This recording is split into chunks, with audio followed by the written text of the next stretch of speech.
This is Democracy Now! I'm Amy Goodman. The former Hollywood mogul Harvey Weinstein has surrendered to police this morning as a Manhattan prosecutor brings charges that Weinstein sexually assaulted 2 women.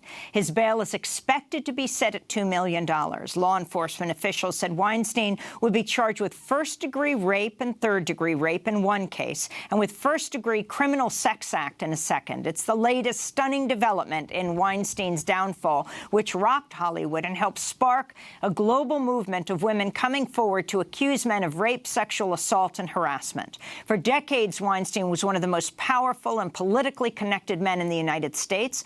Part of the New York case stems from the accusations of former aspiring actress Lucia Evans, who says Weinstein sexually assaulted her back in 2004. She had just finished her junior year at Middlebury College when she was invited to a daytime meeting with Weinstein at the Miramax office. There, she says Weinstein pushed her head down, forced her to perform oral sex on him. She told the New Yorker magazine, "I said over and over, I don't want to do this. Stop, don't. I tried to get away. He's a big guy. He overpowered me." The accuser in the first case against Weinstein has not yet been named. In total, more than 100 women have come forward to accuse Weinstein of rape, sexual assault, and harassment in cases that stretch back decades.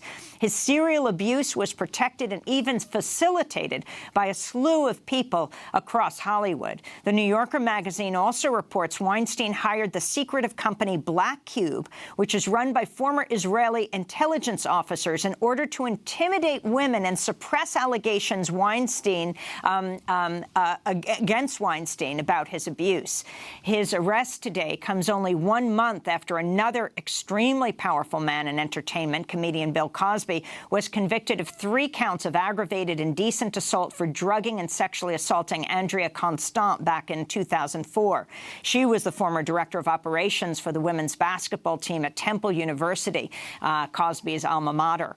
Like Weinstein, Cosby has been accused of rape and sexual assault by dozens of women, also in cases stretching back decades. The 80-year-old comedian, now facing up to 30 years in prison, will be sentenced later this summer. For more, we're joined by 2 of the brave women who have come forward to accuse Weinstein and Cosby. From Paris, France, we're joined by Louise Godbold, the executive director of Echo Parenting and Education, author of the blog My Encounter with Harvey Weinstein and What It Tells Us About Trauma. And from Los Angeles, visual artist and actor Lily Bernard. She accused Bill Cosby of drugging and raping her in the early 90s when he mentored her in preparation for her guest starring role on The Cosby Show. We welcome you both to Democracy Now! Let's begin in Paris with Louise Godbold. Your reaction to what is happening as we broadcast this show right now. Harvey Weinstein is in custody, facing rape charges. My reaction is about bloody time. We've been waiting for a long time for this to happen. And there has been this awful void between the allegations becoming public and actually something happening about it. Of course, we're really glad that the police have taken their time to put together a very strong case. But it's felt awful in this interim because Harvey was out there in Scottsdale, seemingly not that affected, whereas all of us who came forward have been living a nightmare of victim shaming and horrible trolls, and it's about time that something happened and a statement's made that you can't behave like this. This is not good old boy behavior that you can get away with. There is an accounting. Back in October, you wrote a blog post titled My Encounter with Harvey Weinstein, What It Tells Us About Trauma. Can you talk about what happened to you? Now, yours is not one of these cases that he is being charged with right now, but explain what happened. Well, it's not one of the cases because of the statute of limitations. My first assault was in New York, actually, and he took me on a tour of the building and at some point put my hand on his crotch.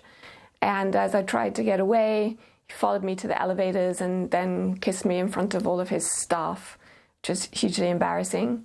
And then when I met him in LA, I thought, for him to make amends and to give me some contacts to follow up with, he then tried what we now know is a very time-honored MO for him of asking me for a massage and basically presenting himself naked, trying to massage me, at which point I made a quick escape. You wrote in your post, the predators continue unaccountable because society, the comments on the internet, the friends and families who urge silence, the conditioning of women to be nice and excuse men's behavior or take the blame on themselves, allows the predators to transfer their shame onto their victims. Do you think this dynamic is changing? Do you think today suggests a new chapter? I mean, at least at the point of this broadcast, they're saying he may be $2 million bond may be set, but that possibly he will be freed with an ankle bracelet? I love the idea of Harvey walking around with an ankle bracelet. As for whether this changes things, we'll have to see if there's a conviction. As you know, an arrest doesn't guarantee a conviction. I think the important thing for all of us, of course, seeing a rapist behind bars is a high priority, but the important thing is to have some acknowledgement that this happened and that it was very harmful. And I think sexual assault victims all over the world feel the same way, because it's kind of like gaslighting. If the perpetrator is saying this never happened, then all of your pain, all of your suffering, all of the crazy tics that you develop, then why are they there if nothing happened? It's a real slap in the face. And I think it's very, very important that Harvey does come to account. And what I would really love to see is some remorse. I don't know if that's possible or not, but I loved what happened with the NASA case, where he had to sit there and listen to the victims reading out their letters and really understand what he had done. And if somebody doesn't have the potential for remorse, it still doesn't matter, because the message is being given to society that this kind of behavior is not acceptable. If it once was, those days are long over, and really get a clue.